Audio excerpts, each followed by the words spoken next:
All right, folks, the penultimate episode of Wandavision. Let's talk about it.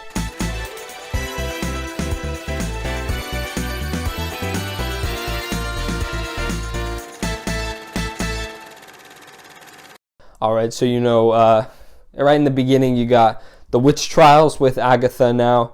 There were some theories, about her. I don't know if there were theories about her being from the witch trials, but just I think there was a date on the calendar or something like that, or her birthday. I don't really remember, but it was something about her being connected to the witch trials. And now we have confirmation that she's from then. She learned some magic. What did she do is my question, I guess. I obviously left unanswered for a reason, and they'll reveal it. But curious to what she did and what the other witches did. Obviously something bad, possibly something with Mephisto. I'm holding on to that one. I'm not letting it go until the last episode comes out, until next week, and I'm either finally confirmed right or wrong. So I guess we'll see then. But and then obviously she took the brooch that she's been wearing. Obviously something important because she took it off her mother, and she's been wearing it the whole season, the whole series. So yeah, I assume we'll find that stuff out. And then if you watched my last recap, you know that I was sort of questioning if Wanda could read minds. I guess I forgot. And then yeah, she can here because she was trying to read Agatha, that's going to take some time. Trying to read Agatha's, and then obviously Agatha makes the meta joke about that accent really comes and goes, doesn't it? Pretty funny. I mean, I brought that up in another one of my reviews too. I wonder if there is an in-universe explanation for it, just when she gets mad, I guess. But yeah, we'll see. All right, and then so serious gripe with the show here. Agatha explains, her use of Pietro, that his body was, because again, I questioned how come his body showed up, because Vision's dead body showed up too, but then I learned that Wanda actually wasn't using Vision's dead body because she didn't take it, so she was creating it just like Agatha created Pietro's. So obviously she wasn't using his body, but she just used Evan Peters. I highly, highly doubt that Feige and the creators of WandaVision and whoever had a say in the decision used Evan Peters just as a cameo and a wink and a nod at the audience. They knew what they were doing. They know how hard they're teasing the multiverse. I highly doubt that is the case.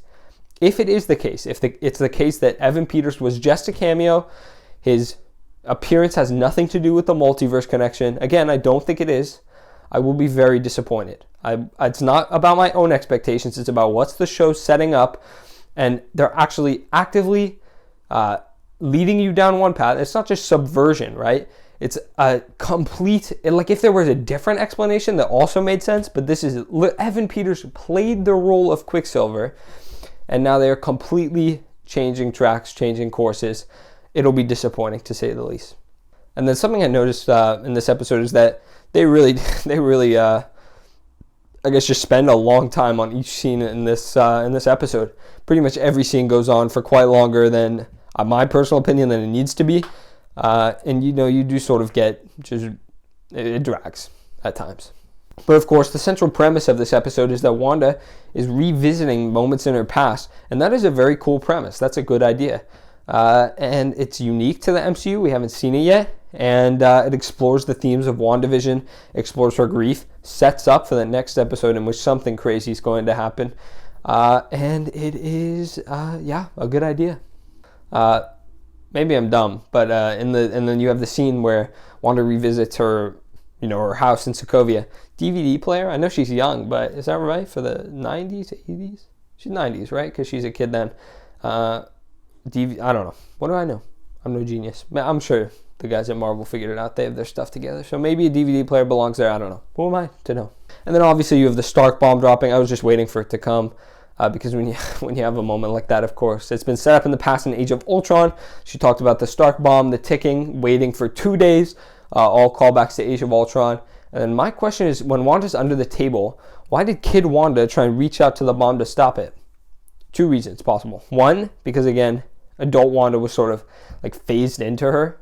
Like she wasn't really in the background. Like Agatha pushed her and she went into the kid.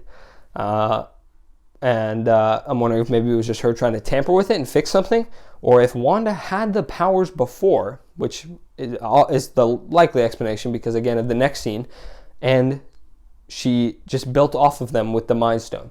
That means that she is a mutant. Well, I mean, it doesn't mean that, but it's likely that she's a mutant because this is the first if I'm not mistaken, explanation of a superhero in the MCU without an actual powers explanation. Like Hulk got gamma radiation, Steve Rogers got the serum. This is just genetic, meaning mutant-like. I watched all the X-Men films, by the way, which of course is mutants. That's how I know about them. I don't know if I'd have known that before. Playlist of that is up there. I ranked them. Go ahead and check those out. Those are a lot of fun. And then I just say, I don't know who directed this episode, if it's different to the usual. I think Matt Shackman usually directs them. I don't know if he did this one. But there's sort of a unique style to this one where they do different things. Like, again, like I mentioned, when Agatha pushes Wanda and then you phase into, the kid Wanda's experience. And then again, when you go through the window in the Hydra base in Sokovia, just really unique shots. A different style. Kind of threw me off a little bit, but not particularly complaining, just odd. And then, of course, you have her reacting to the Mind Stone, which is, was sort of a trailer speculation scene because everyone could see the yellow glow and her touching it and getting close to it. Now we know why. And she sees, a lot of people have pointed this out already, she sees Scarlet Witch in the reflection, the original costume, and then she gets the name drop later in the episode. Very exciting stuff. So she is actually becoming the Scarlet Witch. It's likely she'll don the costume, and that'll be her from now on, at least for a while. And then also, again, the theory confirming that she likely is a mutant is because they said that every other person interacting with the Mind Stone died.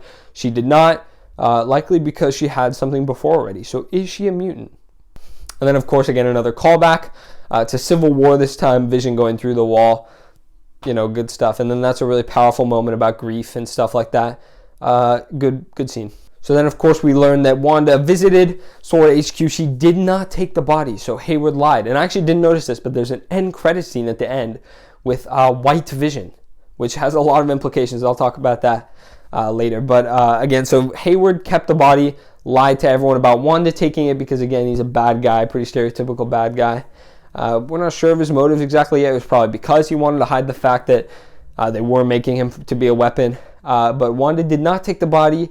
She made him just from, again, not really explained. I'll talk about that again later. But, yeah.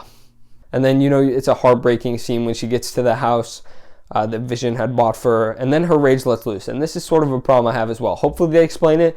But I'm not sure that I buy that just because she has just so much grief built up that she's all of a sudden able to just change reality. Change the code of reality as we know it. Change literally everything surrounding her.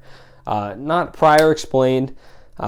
Maybe if it's incorporated well enough, I guess, if they explain it well. As of right now, sort of reluctant to buy it, to dig into it. Yeah, and then especially with Vision even, she literally created Vision, a sentient Vision that can think and react to the situations around him just be out of her grief. It's not like she stole his body and then is reanimating it.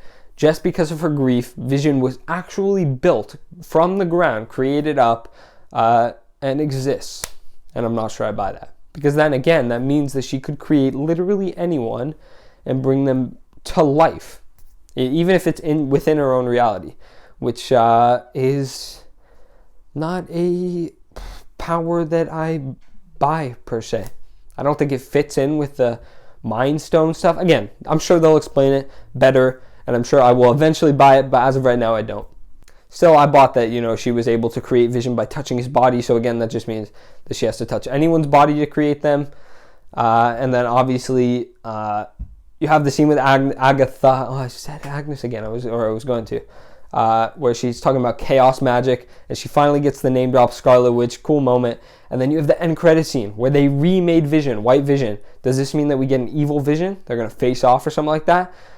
Some people have speculated he might have Ultron's voice, since it's without Jarvis this time, and without the Mind Stone, so less powerful, obviously, but still a vibranium suit.